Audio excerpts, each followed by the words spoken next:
The Nun's Priest Tale. That's a bit of a mouthful. Oh.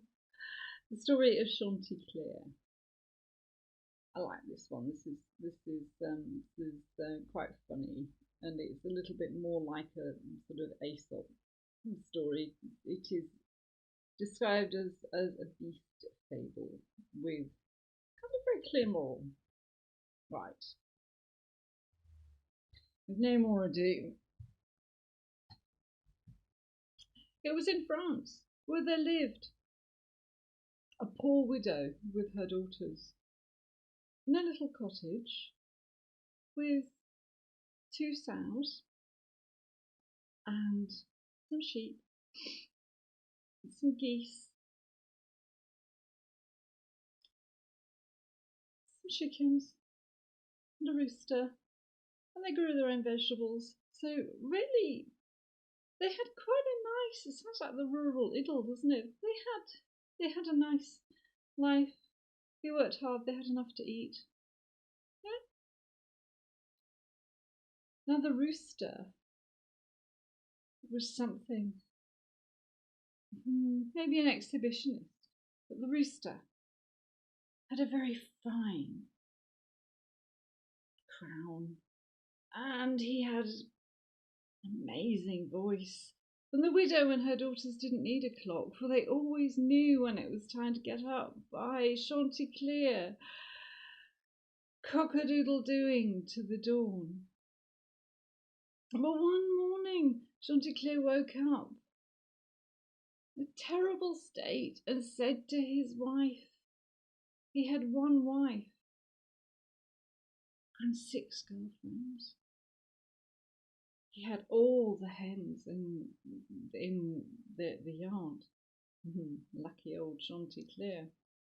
Said, I had a terrible dream last night. A beast came out of the forest, like a dog, but red, with a long bushy tail and a black tip, and great sharp teeth. But Chanticleer's wife looked at him and said,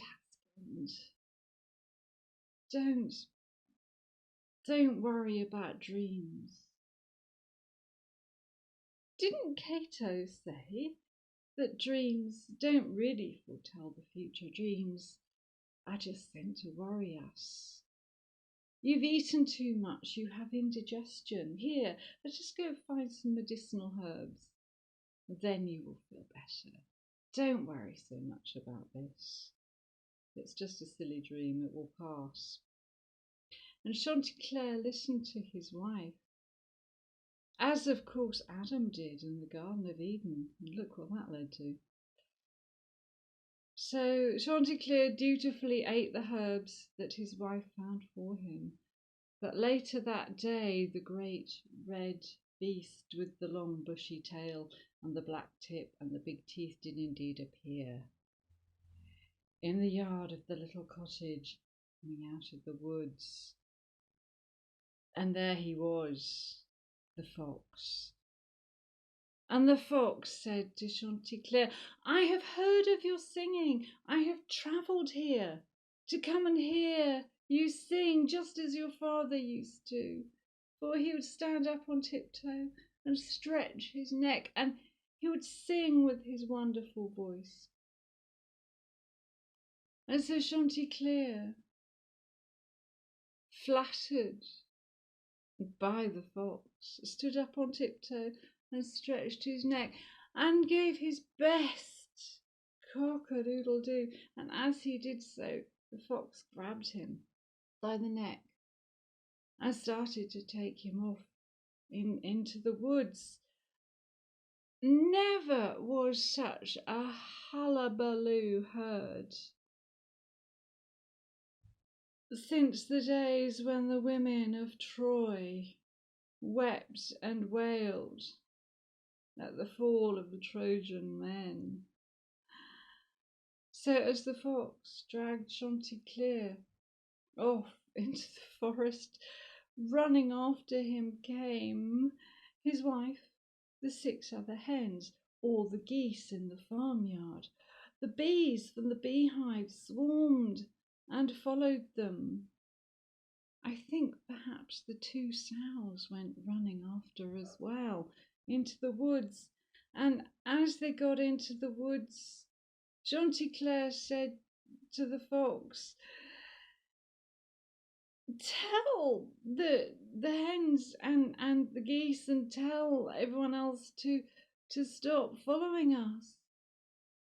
So the fox opened his mouth to turn round and tell all the women, that's the hens and the geese and the sows and the swarm of bees, to leave them alone. And as he did so, he opened his mouth and he dropped Chanticleer onto the ground, and Chanticleer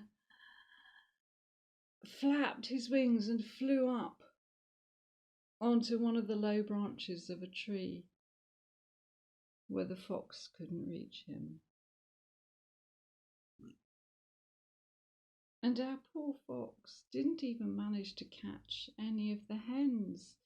He actually went home with an empty belly. So everyone listening to this, do remember, never trust flatterers.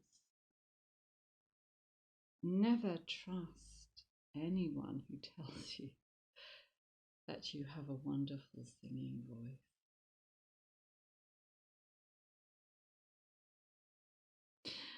This is quite an unusual one for Chaucer. It is apparently quite an old French story. He doesn't really tell many beast fables, but it is a very clear sort of story.